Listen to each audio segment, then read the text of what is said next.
కాంగ్రెస్ ప్రభుత్వము ఇక్కడ ఒకటి ఆలోచన చేయాల్సినటువంటి అవసరం ఉంది. ఏంటంటే జాబ్ క్యాలెండర్ ఇస్తామని చెప్పి ఈరోజు ఇంతవరకు కూడా జాబ్ క్యాలెండర్ ప్రకారం ఎలాంటి నోటిఫికేషన్లు విడుదల చేయకపోవడం వల్ల ఇలా చాలామంది నిరుద్యోగులు ఇంకా నిరుత్సాహపడతా ఉన్నారు.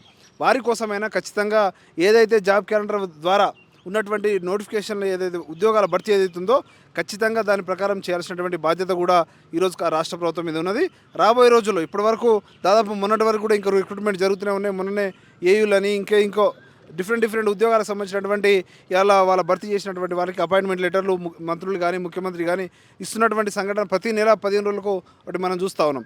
కాబట్టి ఏదైతే గత ప్రభుత్వాలు ఇచ్చినటువంటి నోటిఫికేషన్లు పూర్తి చేసిన తర్వాత కొత్త నోటిఫికేషన్ల ద్వారా ఇలా ఈ మధ్య కాలంలోనే ఏదైతే యూనివర్సిటీకి సంబంధించి యూనివర్సిటీ రిక్రూట్మెంట్ బోర్డు ద్వారా భర్తీ చేయాలని చెప్పి గత ప్రభుత్వం భావిస్తే ఇవాళ ఈ సంవత్సరాల కాలంలో వచ్చినటువంటి కాంగ్రెస్ ప్రభుత్వం ఇవాళ ఏ యూనివర్సిటీ ఆ యూనివర్సిటీ గతంలో ఏదైతే ఉన్నదో ఆ ప్రాసెస్ని కొనసాగిస్తూ ఉన్నటువంటి అసిస్టెంట్ ప్రొఫెసర్ల ఉద్యోగాల భర్తీని చేయాలని చెప్పి కూడా నిర్ణయించి ఆ యొక్క ప్రాసెస్ కూడా ముందుకెళ్తా ఉన్నది.